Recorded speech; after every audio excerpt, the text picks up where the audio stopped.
So President Trump woke up today to another major legal victory. Also, Democrats are suffering bad news after a new poll has been released. And in a hearing today, Bernie Sanders got shut down over his continued obsession with Medicaid cuts. The federal judge has just backed President Trump on the use of the Alien Enemies Act for deportations. That's a rare legal victory for President Trump. And tell me more about that. Yeah, it's an interesting ruling. Judge Haynes from the Western District of Pennsylvania wrote up a 43-page opinion, and there's a couple of things that are kind of good news and then a real practical aspect. The good news for the administration is finally have a judge basically saying we're going to give deference to the executive branch. If they designate somebody as part of a terrorist organization, we're not here to undo it. If they say they want to invoke the Alien Enemies Act, we're going to let them do it without a whole lot of scrutiny. And she basically looks at the key provision that everybody got hung up on, which is, can you call this an invasion or can you call this a predatory incursion? That's the magic phrase. When Tren de Aragua comes into the United States like they did. And she basically says, yeah, she looks at like literally litigation from 1812, 1917, and right after World War II, and says this stuff works, but it's not really our job to second guess the executive branch. So that's a good tone. That's a good result. Okay, so this is a huge legal victory for President Trump once again. And this is actually rare if you think about all of the federal judges who have been issuing injunctions against the president up to this point. So, yeah, this would be a victory. Now, Democrats are going to continue to claim that not only is President Trump defying court orders, he is skipping due process for illegal aliens, especially the criminals that they so strongly defend. But the truth of the matter is this: enforcing immigration laws to protect national security is using the Alien Enemies Act. I mean, it is a law on the books. Now, they go on to say this as well. Take a listen. The other thing is, the Supreme Court has said these guys, if they're in the country, established, not at the border, they have a right to some sort of hearing. She puts a time frame on that if that catches fire with other judges, that's going to be a good day for the administration. She says due process is fine if they're given 21 days to at least try to file a habeas motion. They can do that. They can challenge their designation. But those are things that can be handled very quickly by the courthouse. The judge can rule on the pleadings or have a very quick hearing that says, I'm convinced you're Tren de Aragua, goodbye. So I think overall, even though there's a few weeks of lag there, the script that she's written for the process of dealing with these deportations is actually a pretty good one for the administration. Yeah, so again, this is great news. Now, the only thing that makes me pause is the fact that these TDA gang members, MS-13 gang members, criminal illegal aliens, should be able to get 21 days notice so they could challenge their removal. I mean, that just blows my mind. Now, this number is going to blow your mind. 1.2 trillion is the amount that the White House is reporting President Trump has been able to secure from his trip overseas. That is including Saudi Arabia and now Qatar. Take a listen. President Trump has arrived here in the state of Qatar in Doha to sign more deals one day after Saudi Arabia pledged $600 billion into U.S. coffers. The Qataris are upping that and raising it to $1.2 trillion, including an agreement from the Emir of Qatar for more than 200 Boeing jets valued over $200 billion. Here's President Trump earlier. Congratulations to Boeing. Get those planes out there. Get them out there. But I just want to thank you. We've been friends for a long time, long before politics. Well, for you it was politics. For me it wasn't, right? Now, thanks to President Trump, Boeing has hit a one-year high in regards to their stock price. So that's good for Americans. But mainstream media isn't going to report on that. In fact, they want to frame this as President Trump is just getting his ego stroked. This is all just really a sham. I think you'll be able to hear it in their tone. Here's MSNBC. Take a listen. But the president's intention is to make this look like a splashy, deal-laden visit to the Middle East, where in each of the places he is arguing that he is committing economic opportunity that will bring jobs in the United States, bring investment in the United States, in some cases giving opportunities for American businesses here in the Middle East. The president has been reveling in the glitzy receptions he has received across this region so far, first in Saudi Arabia, where there was a fighter jet escort for Air Force One as it arrived in Riyadh today. Another fighter jet escort there in Riyadh. He was greeted by Arabian horses, here by a contingent of camels. The president certainly enjoying the personal relationships he has with some of the leaders in this country, including, of course, with the Saudi Crown Prince Mohammed bin Salman. Yeah, so her attitude is that we don't have any information on where the money is coming from, what it's actually being invested in, even though the White House put out a fact sheet, which I'm going to show you how it adds up to $1.2 trillion. Now, factoring in the $600 billion from yesterday, is $600 billion from Qatar is what is in this sheet here. So already starting with the $243 billion between the United States and Qatar for buying Boeing aircraft, $8.5 billion for Qatar Energy in their infrastructure, $97 billion for Parsons, where they're going to have 30 projects. Also, you have $1 billion from a joint venture agreement there. You got another $1 billion from Raytheon, $2 billion for General Atomics, $38 billion in regards to potential investments, including support for burden sharing at the air base. The bottom line is it's $600 billion if you round it all up, which equals the $1.2 trillion. Can someone please send this to MSNBC? The president was looking forward to signing this deal, as he is looking forward to signing more agreements as he continues his trip to the United Arab Emirates tomorrow, and then you'll head back to Washington. But as they set out on this trip in the beginning of the week, the White House told us that it was all about business, business, business, and they were hoping to return to Washington with $1 trillion in investments in the United States. Nicole. So another successful day for President Trump and our country. And I would say another terrible day for Democrats, because now they have a new poll that came out from the Associated Press showing how upset the base still is at their leaders, but also Chuck Schumer, which I'll get to here shortly. But let's start with the poll itself. Take a look. All right, well, let's get to the poll. This is a new Associated Press NORC poll. Democrats very or somewhat optimistic about their party's future. 35% said yes. That's down from 57% in July of 2024. Voters, by and large, don't think that the Democrats are fighting hard enough against Donald Trump, despite the fact that the reason why he's president, the reason why he won all the battleground states and the majority of the American vote is because people wanted the policies that he's pursuing. Well, listen, I'm not shocked by that number. I'm sure you're not either. And I agree with him. But let me add on to this, okay? I think the reason why this number is low, and I think it will continue to be low, because think about it from a mindset point of view. They've been brainwashing their base to believe that President Trump is Hitler. He's the worst thing next to the devil, that he is killing this country. And if you continue to repeat that over and over and over again, people who don't think for themselves will start to believe it. And if they believe it, I mean, how do you think they actually feel right now emotionally that he's the president? Some of these people are depressed. And that also explains why Chuck Schumer has hit an all-time low on his approval rating. Take a look. In terms of who voters in the Democratic Party like, this is really sort of indicative of where they might be going. Take a look at this. Do you have a very or somewhat favorable opinion of, or somewhat very unfavorable opinion of Bernie Sanders? Favorable, 75%. AOC, 55% favorable. Chuck Schumer, 35%. There's the future of the party there. Socialism. Okay, let me just take a moment because I have something special I want to share with you guys. This right here in front of you is called Blackout Coffee. Okay. This is the first coffee brand that I've chosen to actually partner with because you know I'm obsessed with coffee. But let me explain to you why. It's a bold, premium, small batch America First coffee that's brewed right here in the USA. So whether you're grinding through the early mornings like me, long nights like me, or just need the extra jolt of energy, Blackout Coffee has you covered. From rich, dark roasts to cold, ready-to-drink options, everything they make is built to fuel patriots. Here is the most important part. For every bag you buy, they send 2 cups of coffee to active duty military members. And as a thank you for joining the movement, they're giving my listeners 20% off their first order. All you have to do is go to blackoutcoffee.com/Devori or use promo code Devori. Again, that is blackoutcoffee.com/Devori.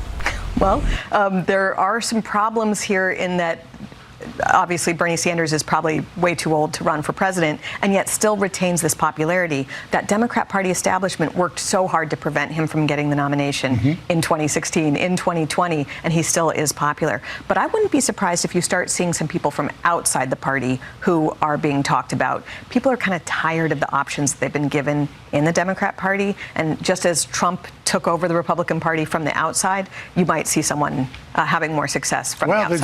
So when you have Bernie Sanders and AOC having the highest approval rating in the Democrat Party, higher than Chuck Schumer, Hakeem Jeffries, all of them.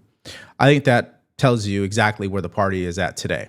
And I'm a firm believer that it'll have to be someone from the outside if they ever want to have a legitimate chance at winning the next election. It's the same thing with President Trump and what he did to the Republican Party. Now, speaking of Bernie Sanders, this takes us to our next story, which is really the big news of today. Is you have all these hearings on Capitol Hill. It's all about the FY26 budget, and the main talking point is the Medicaid cut. So here is Bernie Sanders himself, once again, getting into an exchange with RFK Jr. about this. Take a listen. Is throwing 13 million Americans off of the health care they have, poor and working class people, keeping America healthy?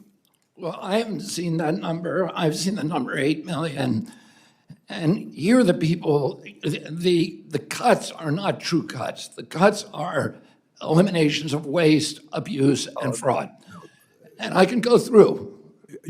I can go through the people who will lose it. There are a million people, I really don't mean to be rude, but as you know, I have a very limited amount of time. You asked the question, I'm going to answer it. Well, yeah, I've got a bunch of questions that I would like you to answer as well. That little short clip is exactly how today has been in all of these congressional hearings, because it's about reviewing the FY26 budget. It's also about Democrats and their obsession with claiming that Republicans are going to cut entitlement benefits for Americans, that will put our citizens on the streets, and 13 million souls will lose health care. That's what they're saying. And so it takes us to CNN joining in on the fun. And it's interesting how they do this poll. They don't even say or ask people, hey, do you support the federal government rooting out fraud, waste, and abuse, particularly illegal aliens who are drawing from Medicaid? They ask, do you support Medicaid cuts? Take a listen. Harry, what do Americans think of these proposed potential cuts to Medicaid we're looking at here? The politics of this are so bad, it literally blows my mind. That is what the American people think of this. Major spending cuts to Medicaid. Look at this. 76% oppose. Just 24% favor major federal spending cuts to Medicaid. To give you an idea of how big this 76% is, in a separate poll I looked at it, George Washington's favorable rating is 78%. Basically, the exact same percentage of Americans who are opposed to major cuts to Medicaid on the federal level. As I said, the politics of this are so extremely bad, it blows my mind, Kate. That is overall. What about amongst Republicans? Because Republicans are obviously the party in the majority and advancing this need to cut some $880 million from Medicaid. Okay, so we see this 76% overall. You see it over here. Oppose major spending cuts to Medicaid on the federal level.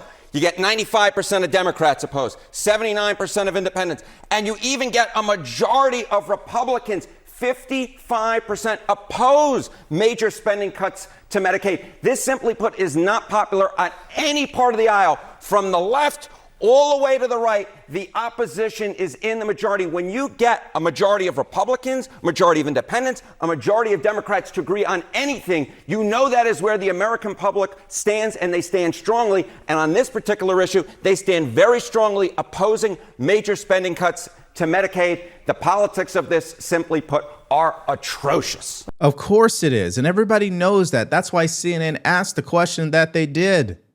That's not the actual question. The question is, do you support the federal government rooting out fraud, waste, and abuse from Medicaid, particularly illegal aliens who are drawing on this program and able bodies like younger adults who are able to work? But the fact of the matter is, CNN is supporting Democrats in this whole narrative that President Trump is going to cut Medicaid and then give tax cuts to billionaires, which takes us back to this exchange between RFK Jr. and Bernie Sanders, where RFK Jr., I guess, hits him with some common sense. There are $235 billion in tax breaks for the top 0.2%. Do you think that makes sense when that same bill would throw 13 million people off of Medicaid? Should we give tax breaks to billionaires and throw kids and others off of Medicaid?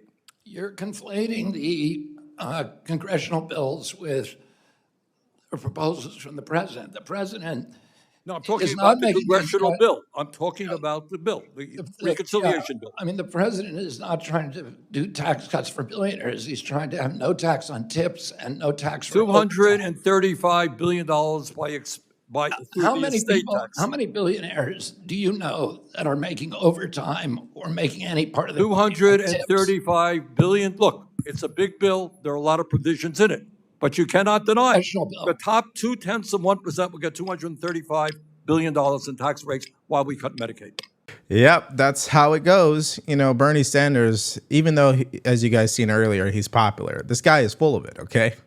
I mean, when you're trying to conflate, like RK Jr. was saying, with two separate situations, it shows you how disingenuous they're being here. And furthermore, you would want the president to pass no tax on overtime and tips for the working class. Again, what billionaire is earning overtime? That's such a phenomenal question. But more importantly, Republicans want to reform Medicaid. And what does that mean? Get illegal aliens out of it. That's number one. And number two, if you're 27 years old, why are you on Medicaid? Right? I mean, come on. Can we be real here? Now, here's Sean Spicer on News Nation making the same point. Take a listen. But I do want to correct you, Nicole. I hate to do it because it's your show.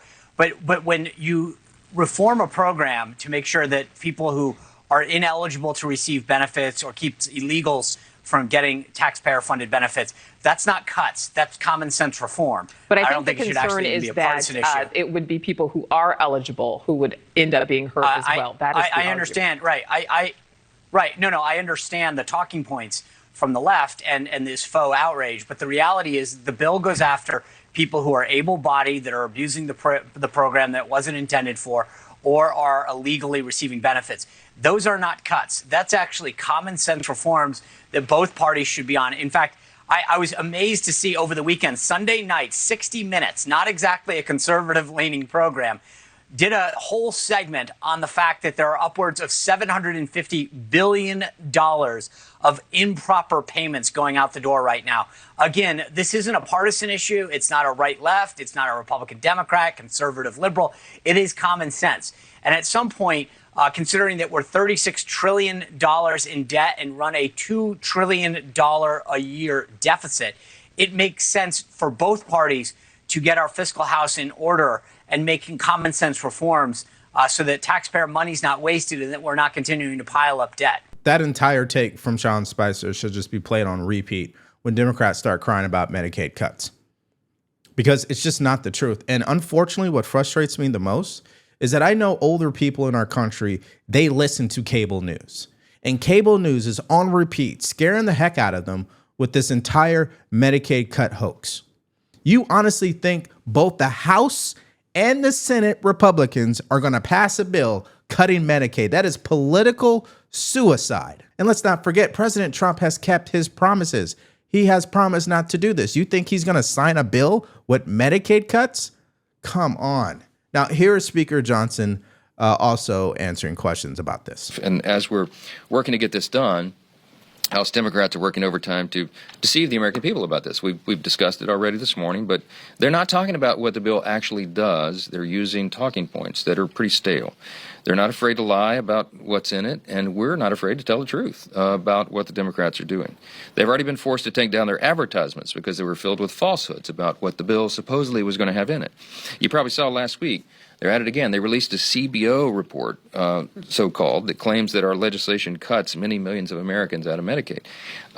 It's obviously demonstrably false. Other outlets have reported on this, okay? They included policies that are not even in the legislation. How could they have done that? Because they released the report before the bill text was issued, okay?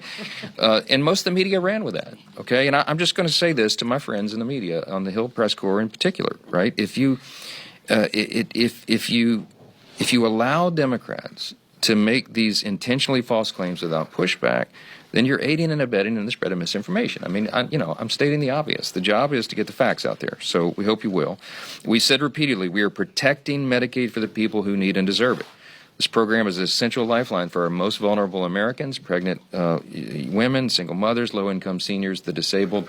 That's who Medicaid is intended to be for, and that's who we're protecting, while we're eliminating fraud, waste, and abuse to improve Medicaid. Listen, all I'm asking for here is someone to show me black and white in the bill where the text clearly states that if you're currently on Medicaid, that you're going to get kicked off, even though you're eligible. And where in there does it say that if you want to be on Medicaid, that you won't be eligible anymore? Please, I just need to see that for myself, and then I will change my tune. But I have a feeling that just is not going to happen. Now, what's interesting during this press conference with Speaker Johnson, they also asked him, will there be any disciplinary action against those Democrats who participated in storming the ICE detention center in New Jersey? Here's what he said. Mr. Speaker, can you flesh out the possible discipline that these members, the Democrats, could face for what happened in New Jersey? Well, look, there's three possible disciplinary actions that the House can take. Okay, you can censure a member, and that probably does seem appropriate here. You can kick them off committees. That's a new tradition begun by the Democrats in recent years. And you can expel someone from Congress. Now, expulsion requires a 2/3 vote. That's not likely because the margins are small on both sides. But we're looking at what is appropriate. Look, I think it's pretty clear that the law was violated. You might have noticed the Wisconsin judge that was trying to conceal the illegal alien that was going to be apprehended by ICE. A federal grand jury indicted the judge. I think that was late yesterday. And I'm told that she'll be brought up on charge, maybe facing potentially 6 years in jail and $350,000 in fines because she obstructed the proceedings, obstructed justice, and was engaged in other activities. So look, what these House Democrats did is in that same lane, the same vein of what the judge is being indicted for. So I think there's some legal ramifications to play out here, and we'll see how it works. So in other words, nothing's going to happen to them. We all know that. And what's interesting about Republicans as we continue to cover politics is that they don't do anything, okay? 5 bills to their name. They've yet to hold anybody truly accountable. They spent all this time over the past 4 years, the Biden crime family this, the Biden crime family that, activist judges this. And what have they done since they've been in power to rectify any of that and to make sure it doesn't happen again, regardless of who's president? I haven't seen it. So that's my main criticism of Republicans right now is even though Democrats are making it easy by making a fool of themselves every single day, Republicans need to get to work. Now, I think it's a great time to hear from you and what you think about what we discussed today in this video, starting with President Trump receiving another legal victory. A federal judge has ruled in his favor that he can use the Alien Enemies Act, which we had already known, but this is a rare ruling. That's first. Secondly, the $1.2 trillion in investments for our country, even though MSNBC tried to downplay it, and then the Medicaid cuts. Let me know what you think about all that in the comment section below. Now, what's interesting is yesterday, Democrats suffered a major legal setback after a grand jury indicted the Wisconsin judge for helping an illegal alien evade arrest. If you want to hear the details on that story, all you have to do is click on that video because it's coming up right now.